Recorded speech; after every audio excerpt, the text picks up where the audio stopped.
Hi, this is Jerry. I know a lot of people are arranging their immigration or planning to buy an investment property in Australia now. I've been there and done all that already. So today I'm going to give you my 10 tips on buying a property in Australia as a foreigner. Without further ado, let's dive right in.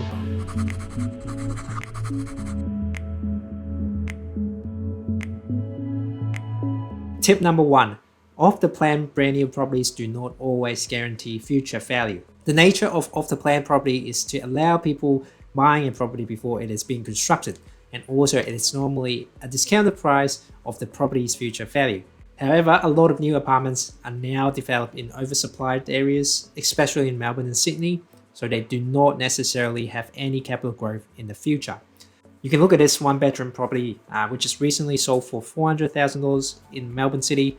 It was first sold for $536,000 brand new 8 years ago.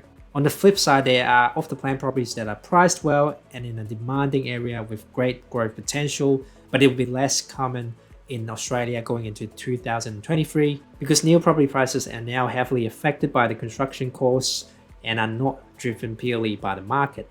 So that brings us to tip number two. You have to do your research, okay? Even if you're buying brand new properties, you want to know if the property is priced correctly and if there is a future growth when it's completed. I recommend you to check realestate.com.au, which is the biggest property online site in Australia. You can check current second-hand property listings, property sold history, and suburb trends as well. If the property that you are planning to buy is priced comparable or cheaper to a similar property that is sold recently, this can pretty much guarantee future value. Tip number three, investment properties do not work the same in Australia. A lot of my clients have very bad habits when buying a property in Australia. First, they will think as if they will be living in a property. And if you are living in a major cosmopolitan city like Hong Kong, Tokyo, or Singapore, what is considered a good property in those cities would be an apartment next to a major metro station and a shopping mall, and potentially with luxury finishes as well. And this is not often the case in Australia. Look, Australia is the sixth largest country in the world, and it is only slightly smaller than the United States. There are literally more than 15,000 suburbs here, so land is not as scarce compared to a lot of countries. With that in mind, what deemed to be a good investment property in other countries is not often the same in Australia. For an investment property, what matters the most is consistent and predictable capital growth supported by a stable stream of cash flow. All right. So tip number four, good school zones are particularly pricey. A lot of people are planning to immigrate to Australia because of the education system. And I'm not familiar with all the schools in Australia here, but you can check out Better Education to find out school rankings, their scores, and also their catchment areas as well. For public schools, you have to live inside the catchment area to increase the chance for your kids getting into those schools. And you also have to make sure your property has enough bedrooms for yourself and your kids. If you have one kid, you need 2-bedroom property, 2 kids, 3 bedrooms, and so on. That's why properties inside good schools catchment areas are particularly pricey, so you have to prepare ahead of time. That makes tip number 5, don't get too stressed to find a perfect property. I know in a lot of Asian cultures, we tend to buy and hold on to a property for decades, if not for generations. But in Australia, it's very common to own multiple properties or sell a property. In fact, a lot of Aussies like renting properties. The vacancy rate in Australia is only at 1 to 2%, depending on the city. So it's very easy to rent out your property. If you're planning to move here, you can ultimately buy somewhere that maintains value, experience the lifestyle first, then subsequently rent out the property and slowly find yourself a dream home. So don't get too stressed about finding a perfect property. Tip number 6, it is hard to finance a property without a PR, permanent residency. Since 2016, a lot of banks stopped providing home loans to foreign buyers because there were a lot of loan applications containing false documents or were used to launder money earned illegally overseas. So if you are a foreigner trying to buy a property here in Australia, be prepared to pay in full.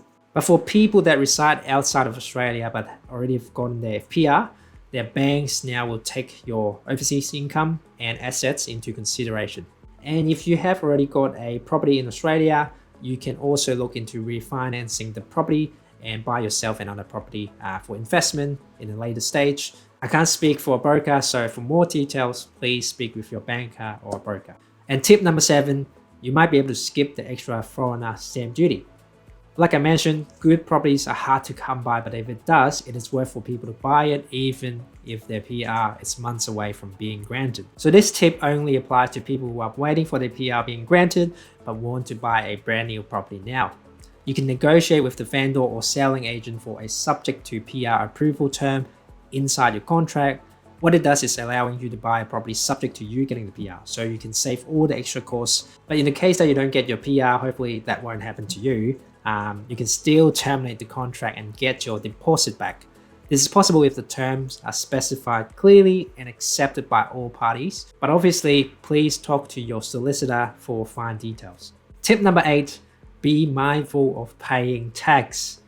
Even though you don't live in Australia, you still need to pay income tax every year from the profit of your investment property. Although the tax rate for foreigners is about 32.5%, which is quite high, there are still a lot of ongoing costs that are tax deductible, but only for investment properties. There will be all the upkeep costs, including maintenance, body corporate fee, council and water rates, agent management fees, and also depreciation of your property.